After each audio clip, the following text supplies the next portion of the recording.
Welcome back to Smart Money. We're in conversation with Radhika Gupta, the MD and CEO of Edelweiss AMC. Very interesting discussion on all of the investing mistakes that we've made in the last decade or so and the big learnings along the way. Radhika, the one thing I wanted to talk about is peer pressure, right? It hurts a lot of investors. So let's talk a little bit about that. Have you faced peer pressure in your financial journey, and what has your big learning been? So the finance world is very competitive. It's very money driven. And less in investments, but personally in my journey, I don't know if you know, but I come from a world where compensation is publicly disclosed for all CEOs. So if I want to feel really unhappy about myself, I can just go see how many people are making more money and less. So peer pressure surrounds us. I mean, I joke the phenomena in India is called Sharma Ji Ka Beta, right? Yeah. Everyone compares themselves to Sharma Ji Ka Beta, whether he exists or not. And that's why, to my previous point, I think having a sense of goals and having a sense of inner voice is extremely important, because the reality is financial personalities and circumstances are very different person to person. Absolutely. So, but a lot of young people struggle with that, right? Yeah. They don't, maybe it's conditioning, maybe it's childhood trauma, maybe it's just the kind of environment we live in. How do you come out of that? How do you come out of peer pressure? I think having a clear sense of what is important to you and what is not important to you. And this is not just about money. This is true in careers, this is true in life partners, and this is true in money. So, how much return do you need to survive is a question you should ask. The worst question to ask is what is the best performing fund? Because really investment or investing is not a horse race. It serves a purpose. The question to ask is what are the kind of returns I need to ensure I can fulfill my goals, but I don't lose sleep at night. Because for you personally, it's been such a long journey in every possible way, right? Of course, all of us know that story, the girl with the broken neck, and now you've come to this where you are today. So I'm sure along the way, there would have been a lot of self-doubt, not just in your financial decisions, in your life decisions, when you compare yourself with peers. How have you risen above all of it? I think I have learned to tune out the noise. I mean, I'm 20 years younger than my average peer. You tend to be a lone woman in this journey. And all of this, by the way, we just had World Mental Health Day, can be very negative for your mental health. So I think I've learned to have a sense of what matters to me. I've tried to tune out the noise and constantly ask myself, I actually write this down at the end of the year. And then third, have a sense of gratitude. I think that really helps. So if you are grateful for what you are, what you have, money-wise or otherwise, I think you become a lot more stable. So I actually write a list of the 10 things I'm thankful for at the end of the year, and it really helps me. Okay, and thank you for this advice. Very helpful, across whether it's finance or even life. Let's move on to the next finance lesson now.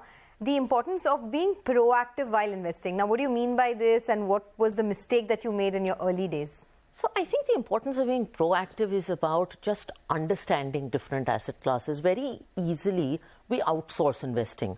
Oh, my father will do it, especially with women, or someone else will do it for me. I read about this somewhere, and we can be very sort of casual about it. And I think it's important to, one, start, but also research. And the good thing today, Sonia, is there are so many options. There's so much literature. There's so many shows like this and conversations like this. And the reality is, you don't need to read a balance sheet to be a good investor. With funds, there are enough options for the novice investor who doesn't have time. But it's important to have a basic level of knowledge before investing. Okay, you recently on Twitter, you put out this very interesting picture, a pictograph kind of thing, where you said that there are 144 crore Indians, yes, but barely 3.5 crore Indians invest in mutual funds. That's not even 2%, right? Yeah. So why do you think that is? And in this day and age where there's so much social media, there's so much access to free resources, why are people still not investing? So I asked the question when I put that out that there are like 40-50 crore users on OTT platforms. And if you can afford an OTT subscription, why can't you do an SIP? And then someone told me OTT gives you entertainment and an SIP doesn't. And maybe the answer lies in something like that. I think good investing is in some sense a little boring. Perhaps we need to do a little bit more work to appeal to a younger generation of consumers. But good investing is boring. I think there's also the belief that I don't have enough to start. That's a common question, that I don't have enough of a corpus to start. And I always say, if you can afford Netflix or if you can afford to order on a food delivery platform, you clearly have enough to start. Absolutely. Okay, so how do we keep our investment options simple, right? That's one mistake that a lot of people make. They get into very, very complicated things because somebody missells it to them. What's your approach? So I should tell you something personally. I started my career trading a product called collateralized mortgages. It is just complex. I have probably invested in 15 different countries across asset classes. So in Hindi, the line is, "Maine ghat ghat ka pani piya hai." If you ask me what my personal portfolio is, it's just SIPs into mutual funds. And the reason is, it's not because I'm a fund professional, genuinely. The reason is a simple SIP or a simple product does everything you need with liquidity, with transparency, with reasonable costs and with disclosure. And very often I hear investors say, "Oh, I've done that SIP, but give me something more." Oh, that's for basic investors, that's for retail investors. And the truth is, investing is very democratic. What is good for a retail consumer is also good for someone with a lot of money. So we have to get it out of our head that something complicated is better for us. Very often it tends to be worse for us. Okay, well, we have time for just 2 more lessons, so let's go through that. Any other lesson that you have that you've perhaps learned in your investment journey? So it's not a mistake I've made, but it's a mistake I see a lot, and I do want to mention it. And it's the getting really short term. I think the world is getting more and more short term.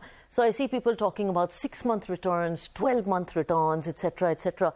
And I keep reminding everyone that we live in India. Our large cap equity markets grow at 12%. Multi-cap fund probably grows at 15%. You just need to hang around long enough and not be obsessed with the short term. You know, people are chasing the best performing fund in the short term, the best performing asset class in the short term.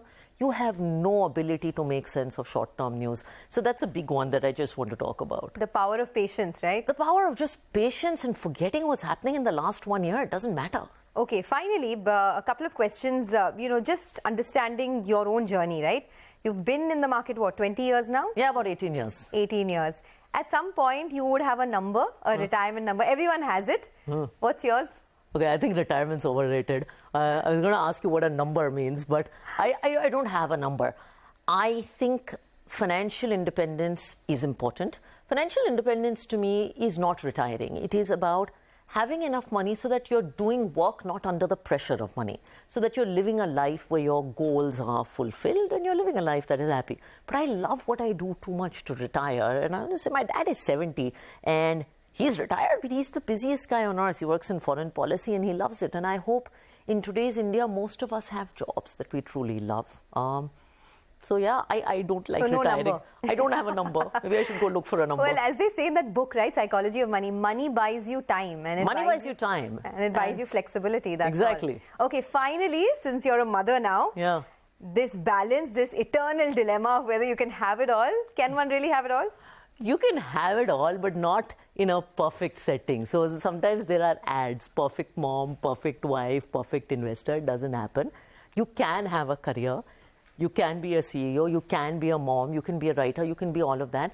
But you will have days when you feel very good about it. You will have days where you feel totally in control. And you will have days where you want to hit your head against a wall.